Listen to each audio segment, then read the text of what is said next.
Hi everyone, welcome back to my channel. In this video, we will be exploring ISO 27001 Annex A Control 5.8, which is Information Security in Project Management. Before I explain you what is Annex A Control 5.8, I would like to explain a little bit about project management. What is project management? Why is it necessary? What are its benefits? And why every company has a project management team. Project management is nothing but a process of planning, organizing, and managing work to achieve a specific goal within a limited time and budget. Now, you may think, oh, it's so easy to manage a project. Say, for example, if you are a construction company and you want to construct a bridge, then your company has to have the right planning in place. They have to organize things. They should know, okay, which all team will be involved in constructing the bridge. Maybe you need the physical laborers. Then you need the raw materials. Need the huge bulldozers and or the physical equipments that are required. Then you need electric wiring in place. But your team has to perform. See, you first of all you need to get the laborers first. If the laborers are not there, and then you get the raw materials and then you have the electric wiring, it doesn't work. So you have to organize all the tasks in the right way, and then you'll have to manage these teams because this workers laborers, this is one particular team, right? And the people who will provide you the raw materials, this is another team. And then all those huge vehicles or equipments that are required in the site, those will be managed by a different team. So you have to manage all these teams together so that your company can construct a bridge properly, right? As a project manager, what will be your task? To plan, organize, and manage the work, whatever the task is given to you or the goal, right? To construct a bridge, that is the goal. But then you will have limited time. They will say, okay, within 6 years, this bridge should be up and running. Or maybe sometimes they'll say, okay, within say 3 years, this bridge should be up and running. So within limited time, and then they will give you certain budget also. Say $10,000 million, you have to finish this bridge construction. Project manager's work is to ensure that he has a proper process in place. The example can be constructing a bridge, implementing cybersecurity in your systems, or maybe organizing a concert, or maybe arranging a destination wedding, whatever. Anything in life is also a project, right? Say you want to save some money, then that is a project. You'll have to plan properly. You'll have to organize. You'll have to make sure you cut down on your expenses. You have to make sure that you earn more so that you can save more. Whatever project that you have, the way you manage is nothing but project management. Let me give you one example of project management in real world scenario. Say your organization wants to move the data or the servers or the applications from on premises to cloud. When your organization decides to move from on-prem solution to cloud solution, then this becomes a project. Okay. Then a project manager or the project management team will be involved so that they can do the end-to-end transition from on-premises to cloud, maybe AWS or Google Cloud, whatever. Once a project manager is involved in this complete cloud migration project, then he will outline all the project activities. What will be the activities? He'll make a list of all the items that needs to be migrated to cloud, and then the architecture of the cloud will be planned. Then how exactly the migrations are going to happen? What are the components that will get migrated? How you're going to configure the security controls, how you're going to test, do the backup validation, how are you going to train your employees on your new environment. Like, these are some of the project activities that I've jotted it down. But then when a project is being initiated and when a project has to be executed, it comes with its own risk, right? The risks also should be managed. That when you're migrating from on-prem to cloud solution, there may be a chance of data loss during migration. There may be some disruptions, some misconfigurations, or maybe some privacy and compliance issues if you're migrating from, you know, a EU region to a US region. Then there's so many compliance concerns as well. These tasks, these activities, and the risks has to be managed properly by a project manager. Project management has a life cycle. There are five phases to a project management. The first is the initiation phase. The project manager will define, okay, what are the goals of the project and what are the objectives, or what are we going to achieve, and okay, that is what will be defined in the first stage.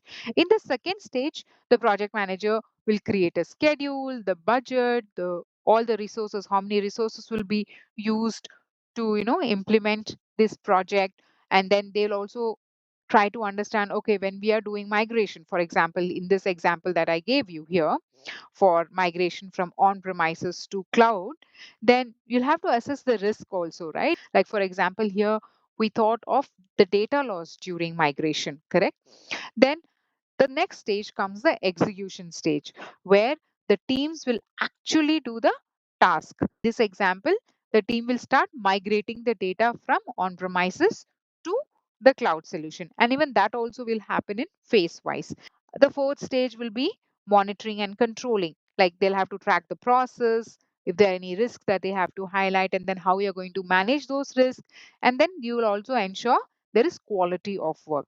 Last stage, they deliver the final project and review the outcomes. So these are the tasks that a project manager does. There are different types of project management techniques. I'll not get into it, but I just wanted to explain you what is project management, because ISO 27001 says that every project that your organization is handling, you will have to include information security into it. So, whenever the company decides to have a project in place, it says that right from the initiation phase, try to include security. Security should be built in. It should not be like, you first construct a house and then you try to see where are the loopholes so that you can protect the house from the robbers. That should not be the case. It says that when you're constructing the house, have security in your mind so that right from the beginning, okay, where you're going to place the door, where you're going to have the lockers, where exactly you're going to place the grill, etc. So now let's try to understand what Annexure Control 5.8 says about information security in project management. The control says that whenever the organization is having any project, ensure that information security is integrated into it. That means any project that you do from on premises, say you're moving to cloud, then include information security here. When I say information security, what do I mean?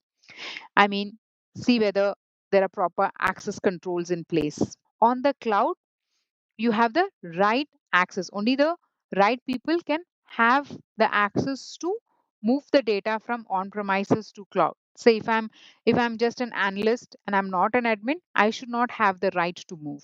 Disaster recovery plan also in place so that our architecture, our cloud architecture should be planned in such a way. So basically what this clause says is identify the risks. Identify the risk related to information security in that project right from the start. When you plan of any project, it could be any project, it could be software development, okay, it could be migration of data. Any project that you do, include information security in project management. It as ISO says that information security should be integrated into your project management. Why does it say? Because to ensure that information security risks related to the projects and deliverables are effectively addressed. The appropriateness of information security consideration and activities should be followed up at predefined stages by suitable persons or governance body. Now, the control says that information security consideration and activities, like what are the activities will be involved in moving the servers from on-prem to cloud. This is one project. So in this project, whatever are the activities that will be performed, you will have to check those activities from cybersecurity perspective. Okay, and followed up at predefined stages. So you, in all the predefined stages, these activities should be considered by whom? By a suitable person or governance bodies, such as project committee, project steering committee. Like what the company has to do is they should have a project steering committee. What these committee does, these committee has nearly 5 to 6 members, senior members from leadership team, from business team, from senior managers who will form this committee, and they are the suitable people who will actually check that whether information security is being predefined in all the stages of project management or not. Responsibilities and authorities for information security relevant to the project should be defined and allocated to specified roles. So every role we would need a cloud architect, we will need a senior engineer, right? A senior engineer we will need. And then what we will need? We will need the business leader, correct? We will need someone from AWS team. So all these people who will be involved, whatever roles are there, those roles people should be allocated, as well as their responsibilities should be clearly defined. Information security requirements for products or services to be delivered by the project should be determined using various methods. Now, you know that there is a project which is moving, all the servers are moving from on premises to cloud. In this project, you have to understand that what are the information security requirements that you need for this product or any service for that matter, whatever you're going to deliver. You should make sure that you have proper access and control, right? Make sure that the data migration is happening safely. You have the DR plan ready. So these are some of the information security requirements. The control says that whatever are the security requirements that is required for the project to be delivered, you will have to identify using various methods. What are those methods? It could be by checking through compliance requirements. You can check through your security policy. You can check topic specific policy or regulations. Like, for example, if you have, say, for example, you are doing a migration from US to a data center in UK, then you have to see whether you are compliant with all GDPR rules or not. You have to see what are the policies that are there in this company and in this country. Not only the topic specific policy or the information security policies, but you should also consider it from the regulations point of view. So all this should be considered when you talk about information security requirements. That is how you can come to know what are the security requirements that you need to include in this migration project.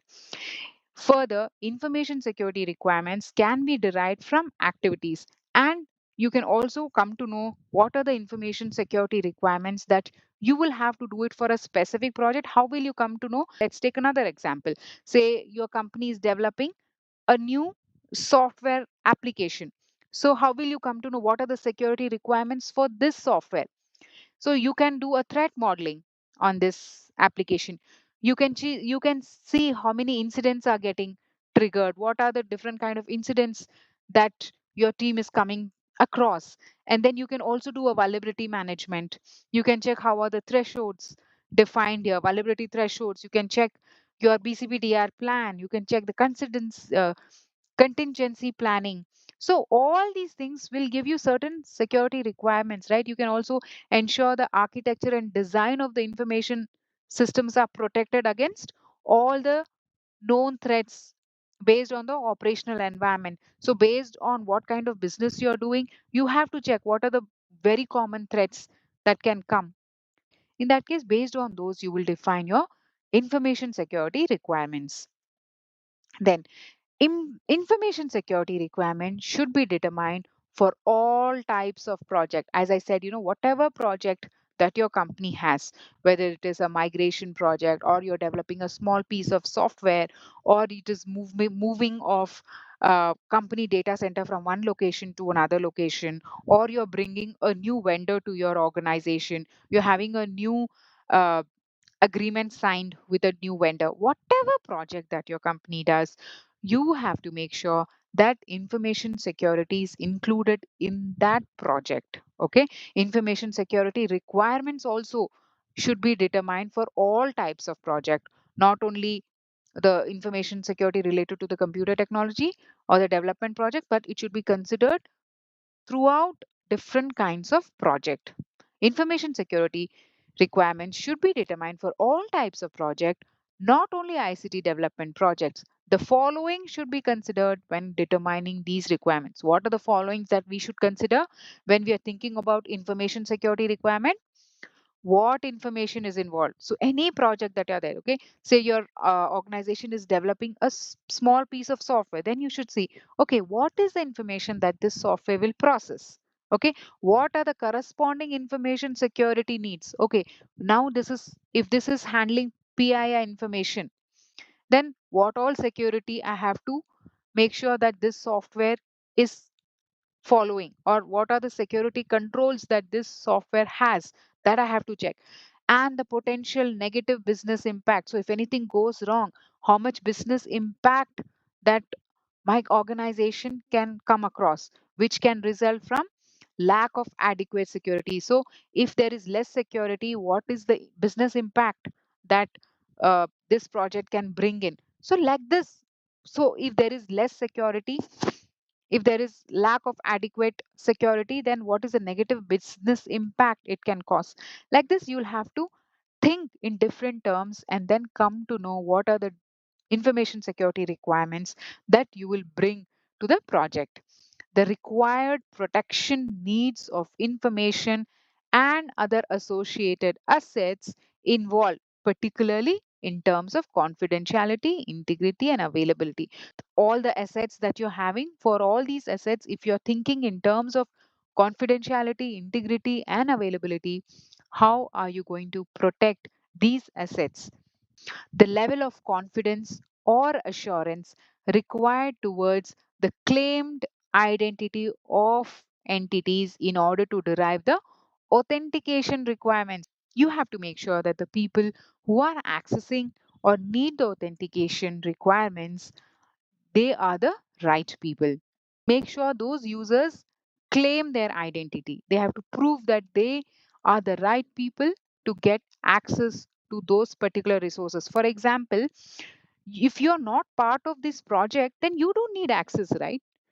So, like this, you have to identify, okay, does this person really need access? Then you give him, let him claim his identity, or it's not required. So, those kind of steps also you have to follow.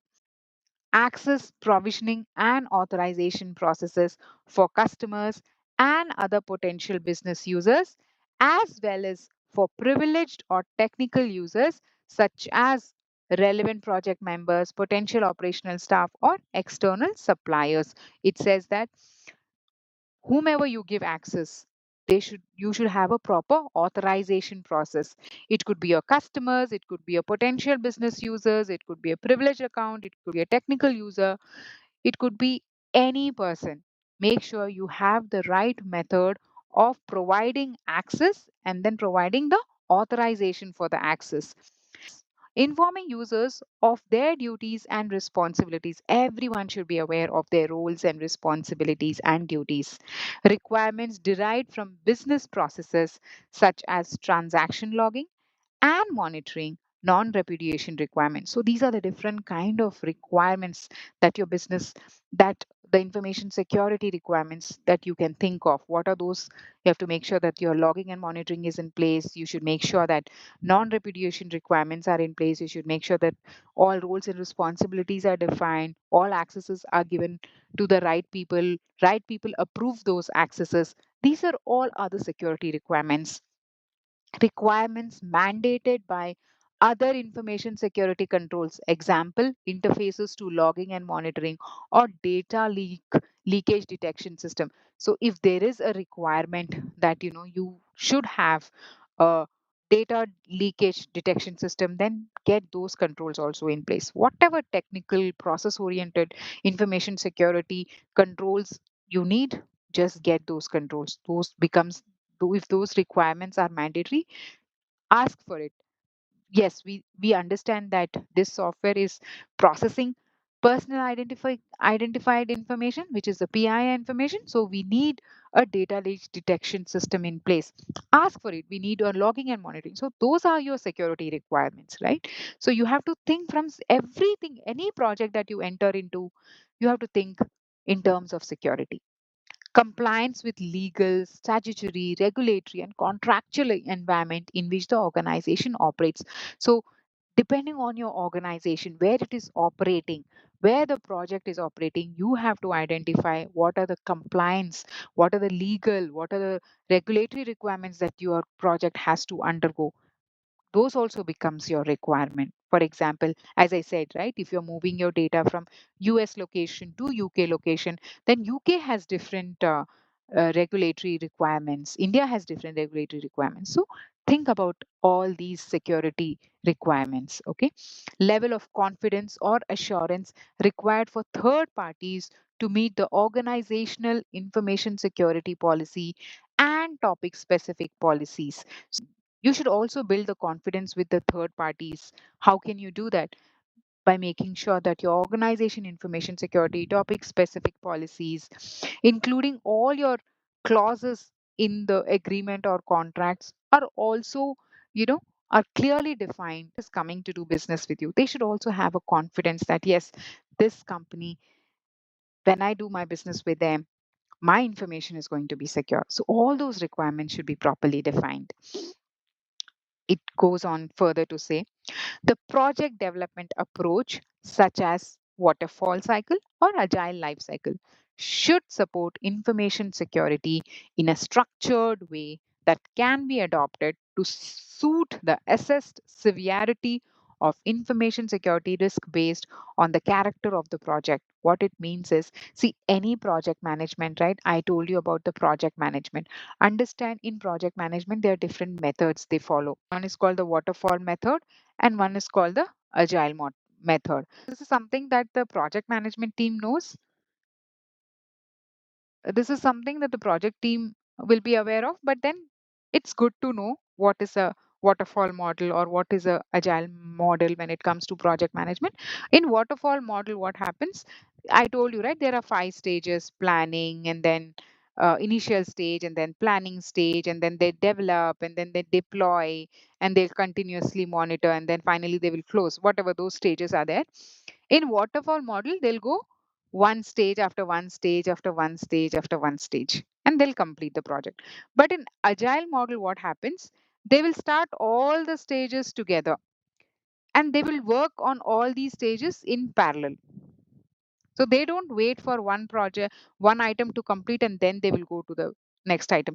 Here what happens, if one person has not worked, then this project will stop here. But here in agile model, it will go in parallel. So these kind of approach is what most of the companies are using these days. So agile model has its own benefits, waterfall model has its own benefit. Depends on the project manager, depends on the kind of project you're dealing with. But what ISO 27000 says is the project development approach, such as waterfall lifecycle or agile lifecycle, should support information security. It is saying whether you select agile, whether you select waterfall, I don't care. But make sure your project management supports information security in a structured way that can be adapted to suit the assessed severity of information security risk. That means whatever information security risk the security advisor or the security engineer tells you, make sure that it can be adapted smoothly based on the character of the project. Early consideration of information security requirements for the product or service can lead to more effective and cost effective solution. See, it is something like saying, whenever you're starting um, a new business or a project, try to include information security right at the beginning. Don't include it somewhere in the middle, then it becomes little costlier. Supposing you want to build a house, if you know the design right at the beginning, then the construction will be very effective, there'll be less wastage. But if you think your construction is started and then after some time you're thinking, oh, no, no, I want to make the design, then imagine you'll have to break the walls, you'll have to redo so many things. It's waste of money, time, and effort, right? Same way for the project also. Whenever there is a new project coming, include security right at the beginning. Don't wait for it to start it late. That's what it says. Consideration of information security requirement for the product or service can lead to more effective and cost efficient solutions for quality and information security. ISO 21500 and ISO 21502 provide guidance on concepts and processes of project management that are important for the performance of the project. If you want, you can just go read this and refer this, what it talks about project management. ISO 27005 provides guidance on the use of risk management processes to identify controls to meet the information security requirements. So this talks about how it talks about the guidance of risk management processes so that you know what are the controls that you need to implement to meet all the security requirements. So that is all about the ISO 27001 Annexure Control 5.8 information security in project management. I hope now this is very clear. In a nutshell, if I have to say what is Annexure Control 5.8 information security in project management, I would just say that you understand what is project management, and whenever there is any new project in your organization, make sure information security is included right at the beginning, and you start assessing all the security related risk in that project, and then try to solve them, mitigate them, or treat those risks so that you can build a good project which is safe, secure company. That is Annexure Control 5.8. Now let's get to understand what are the auditor's expectations when it comes to Annexure Control 5.8. They may ask you questions like, how do you ensure that security is included in every project?